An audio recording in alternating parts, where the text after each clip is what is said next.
Welcome to Fireside Chats. My name is Magela Pillai, and today's topic is God, the remover of sorrow.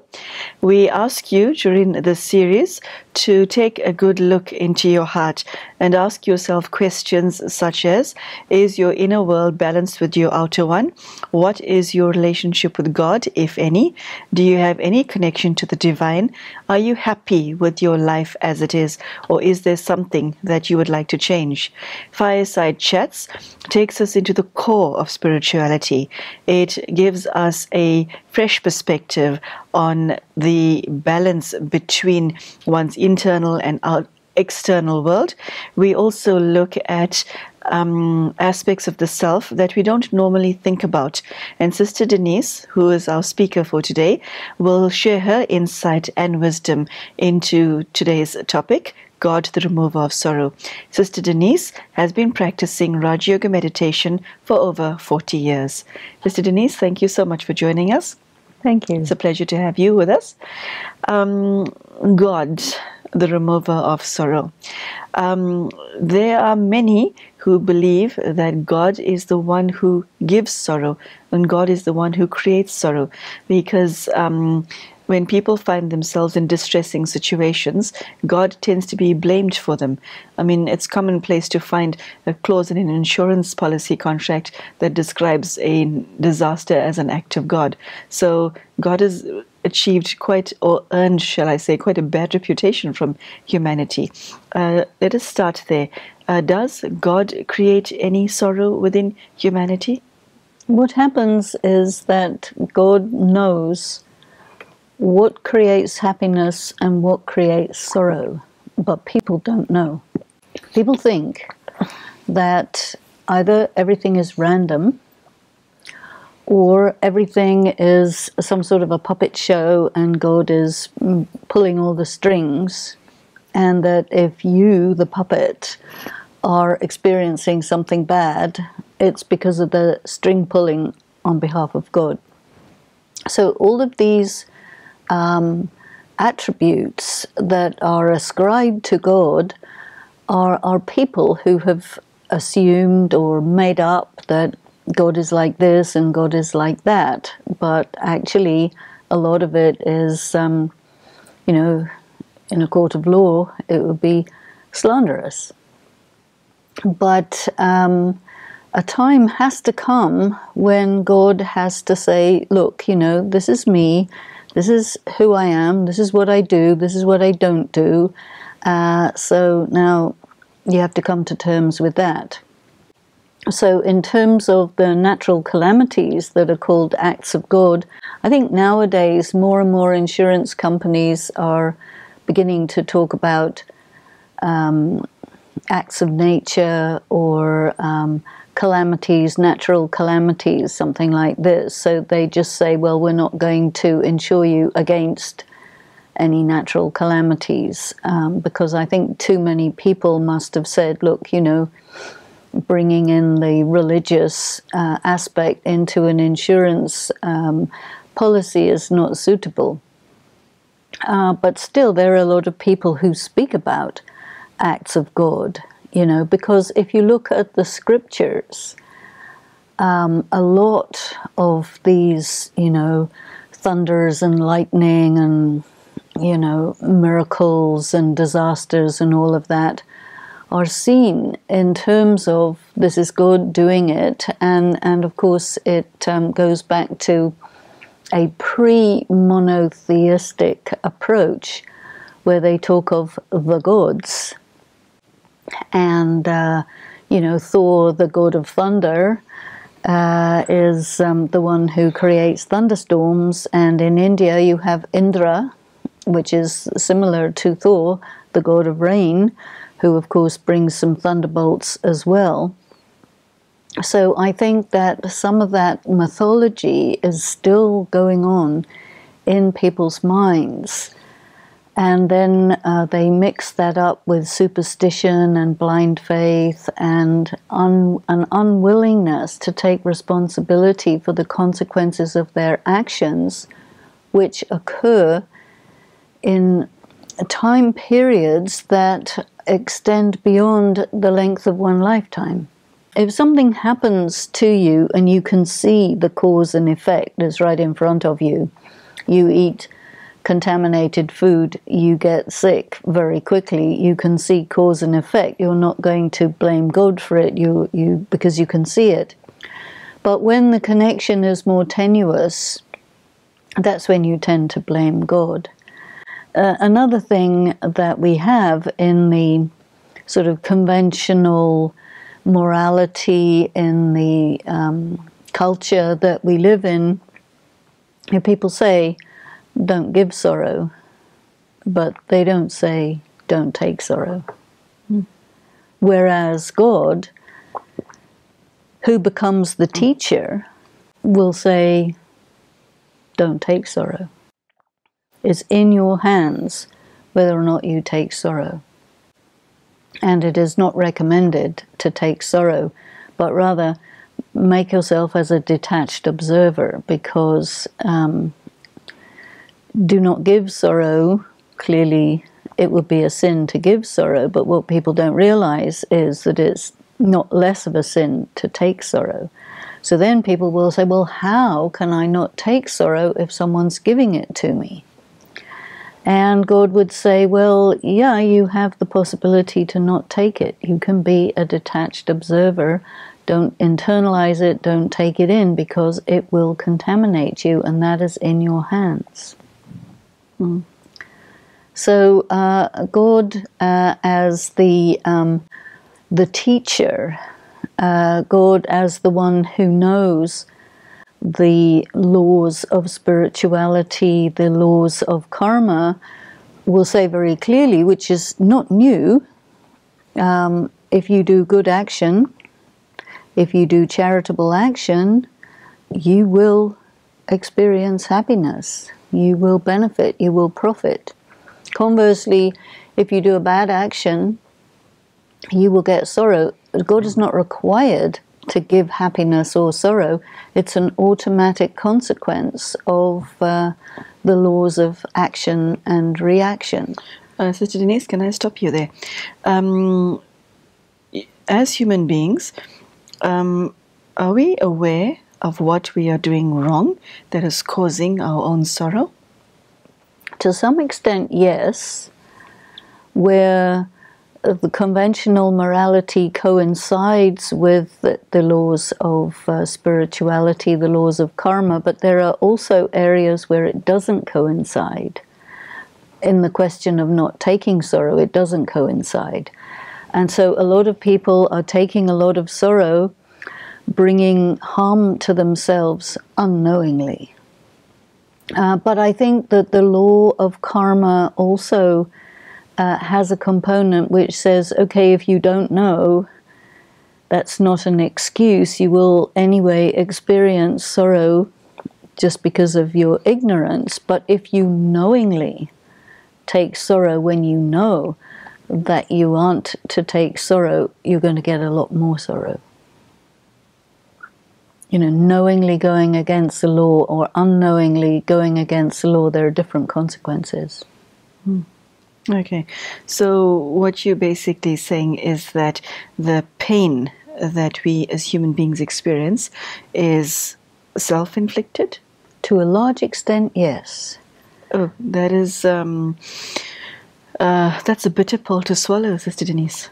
It is a bitter pill to swallow. And so you are saying that the confusion arises because the action and the consequence are separated. Well, that's one thing, that they're separated in time. But the other thing is that there's a great deal of sorrow that is self-inflicted and people don't get it. And so part of what we need to do is to say, look, you know, somebody does something and you take sorrow from that action, that's a choice. You know, it happens very often in relationships that, you know, a monogamistic relationship, and then one party goes and has a relationship with someone else. The other partner will take a lot of sorrow from that. a lot of that is self-inflicted. And, you know, it actually compromises the relationship enormously.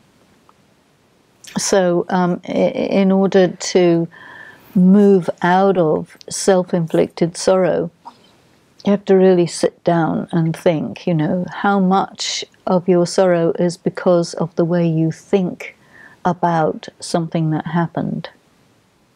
Because if you adopt the approach that of being a detached observer, you're going to have a lot less sorrow. And it's not going to make any difference to the situation. So, you know, pulling oneself out of the emotional attachment to the situation really changes things enormously. Okay, so you said that the sorrow that we experience is caused actually by ourselves, and because the action and the consequence are not together, we're unable to join those dots. And I think for most of us, we don't even want to join those dots, because so once you know that, it means that I have to take responsibility to not perpetuate any more sorrow. That's right. What is it that you understand about the laws of spirituality that ensures that you are not creating more sorrow for yourself? Well, how do you do that? You have a possibility, which is, you could say, this bad thing that's happening to me is something that I deserve because it's the result of something I did, so oh, woe is me. Then you'll take sorrow that way. But you could also say, whatever is happening, I can consider it as a test. It could be a test of my endurance, of my tolerance, of my detachment, of my dispassion. You know, if you take it as a test and you take it in order to pass the test, that is really a very good approach to these settlements of karma, because if something bad is happening to you, it's either a test or a payment. So if you're rich spiritually, you make the payment, not a problem. If you're poor spiritually, it's a big deal to make the payment because it hurts so much more. So very important to enrich oneself with meditation so that you have the power that is needed when the payment comes up, because it is said that this is the time of reckoning, so a lot of bills come up for payment. The time of reckoning. If you say, okay, God is my teacher, the university of life, I'm getting tested. I take a test to pass, not to fail. When you pass a test, what that does is it makes you more competent, more capable, more wise, more experienced. And so that situation, which on the face of it is something negative, you turn it to your advantage. And the laws of spirituality do say that, you know, turn it to your advantage. You can, you should. That's what it's all about, you know. You're not here to unnecessarily suffer, you see. Almost as if suffering is something that you indulge in and then you can blame or whatever it is. No, it's really about fortifying the self, making oneself free. There is also the component of purging. You know, if the soul is contaminated with something and you want to be pure, you want to be clean, and you go through some kind of a fire to purge you of that contamination, then it might be a little painful at the time, but if you have the power of tolerance, you get through that, and then you're clean, you're free, you see. So the approach is really very different from how people normally do things. So Denise, my favorite author, Khalil Gibran, on pain, says that much of your pain is self-chosen. And that's is still such a shock to hear. And but one can't dispute that, especially in light of what you just said. So that sits quite deeply with me. So, okay, so let's come back to the topic. You've set the groundwork for what causes our pain, that God is not the one who gives the sorrow. We are the ones who do it to ourselves. And so God's role is what then in the scenario? Well, there are two aspects. One of them is that because God describes the laws of spirituality and the laws of karma very clearly, and God will say, you know, if you do this, you will produce sorrow for yourself, so this is not recommended. Do this, and you will create happiness for yourself. It's highly recommended that you create a good life for yourself. So in that sense, God will be your instructor and show you the way to happiness. So there is removal of sorrow from that angle. But then there is another aspect, which is that when you are in sorrow, when you are in pain, you align yourself with God, you give your problem to God, God will take it away, and you will be relieved of it. So definitely that takes place. But you mustn't hold on to it or take it back. You have to really let it go. And as you mentioned, a lot of our pain is self-chosen. People are attached to their pain. So we hold on to it. Yes. Okay. You have to let go.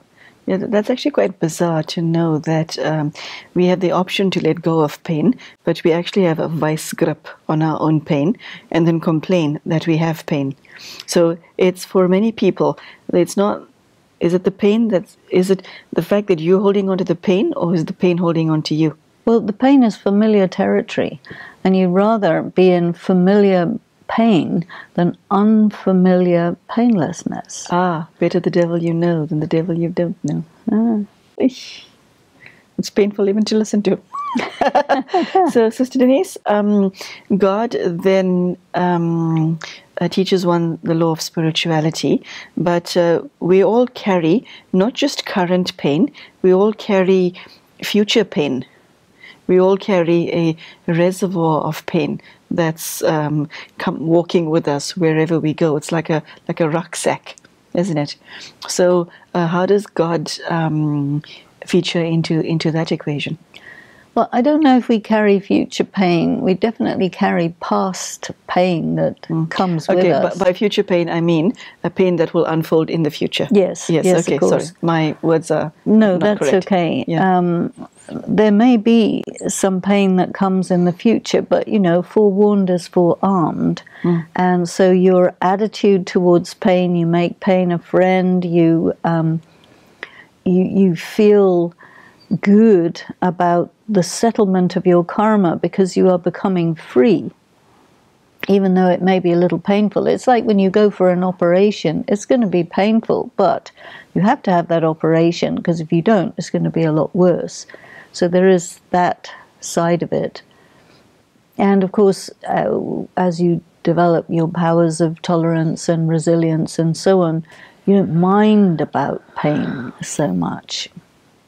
What becomes important to you is to be free, to be clean and clear, and to be aware of the reality of all of these spiritual laws, and that you are operating in that context. You see, if you deny them or disregard them, you're going to violate them, and you're going to pay for it, whether you like it or not. But if you operate in the context of the laws of spirituality as well as the laws of matter, then the way that you navigate your life will be the best possible way, and you will take yourself to the best possible future of your choice, you know, and then you have to move away from the blame game.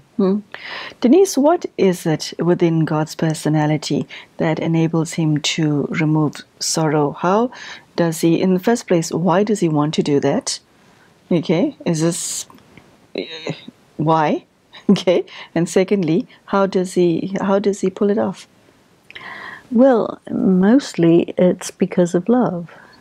You see, God loves each and every last one of his children, even those who human beings would say, well, these people are so evil that we wouldn't want them to be delivered through the love of God, you know.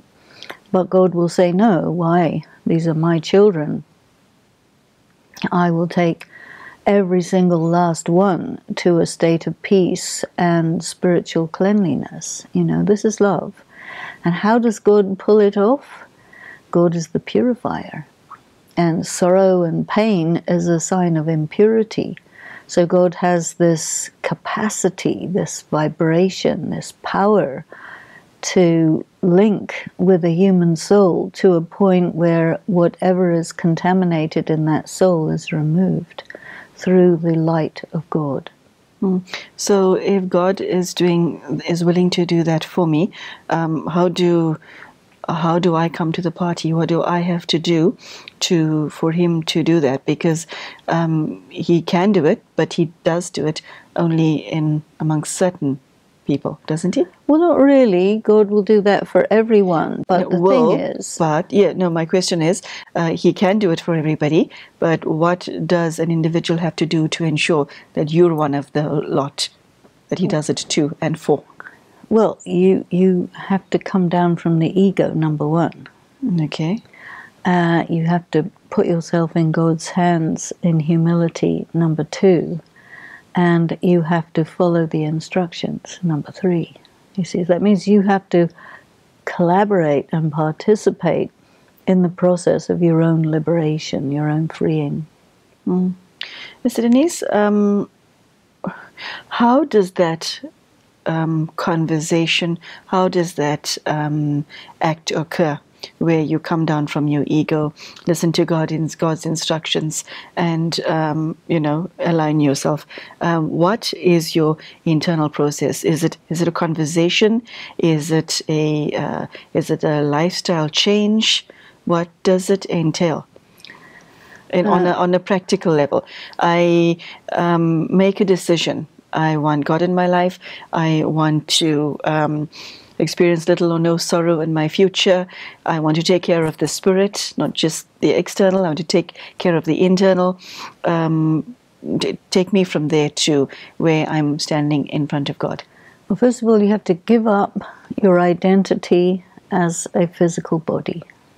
Okay, so you're not what you see in the mirror. I'm not this body. I'm a being of light. I'm a point of light. I'm a spirit. And there are implications of that. I am responsible for what's happening to me. God says you have to be in my remembrance so that you can take power, take light, take love. You're empty, you're depleted, you're weak. You have to admit that. And you have to admit that you need this companionship of God. And then you have to fulfill the implications of the relationship. You have to follow the instructions. You have to study. You have to discipline yourself. You have to withstand the temptation to do wrong action. And you have to apply yourself to this. And that is your side of the bargain. Okay. And this requires time and effort on a daily basis. Do you do it hourly? Do you do it daily? What does your practice entail? You're living 24 hours a day. So throughout the day, remind yourself, I'm a soul, not a body. I'm a pure, peaceful, powerful, loveful, blissful being of light. I'm a child of God. Build up your self-respect. It is not your dignity to fall into your addictions. You have to resist it. You have to build up your will.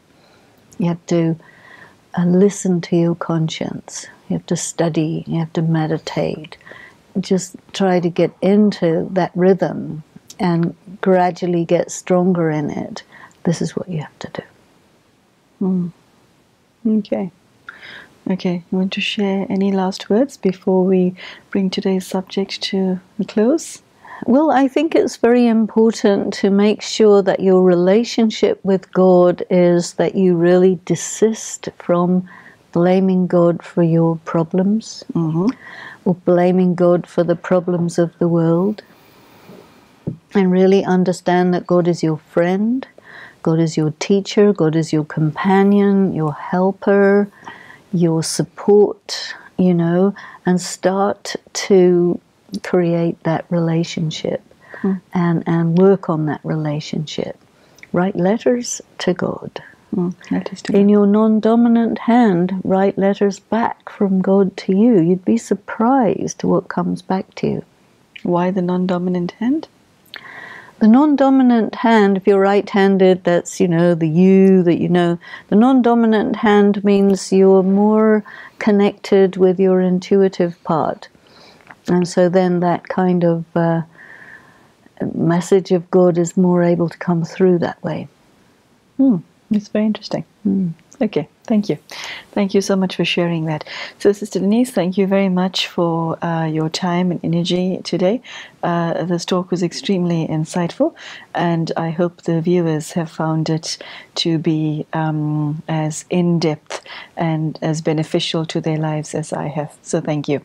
So there you have it, brothers and sisters. Sister Denise, in her usual spiritually eloquent manner, was able to impart to us a message of the role that God plays in humanity, and she took up the subject of God as the remover of sorrow. Most importantly, Sister Denise has shared that God is not responsible for causing you pain in the first place, and this is a very deep illusion that humanity has deep within its psyche. And Sister Denise also shared what we have to do as individuals for our sorrow and pain to be removed, which is simply availing ourselves to God so that He could do the work that He can do to you and with you. And I particularly like the aspect of writing a letter to God in your non-dominant hand. Well, I suggest you become ambidextrous immediately and try it, because it's a beautiful way of relating to God, a very real way. And letter writing itself is cathartic. So, Sister Denise, thank you so much. Thank you so much for joining us, and I hope that you can take something away from today's talk that will deepen your relationship with yourself in terms of your spiritual understanding, and also deepen your relationship with God. So thank you and goodbye.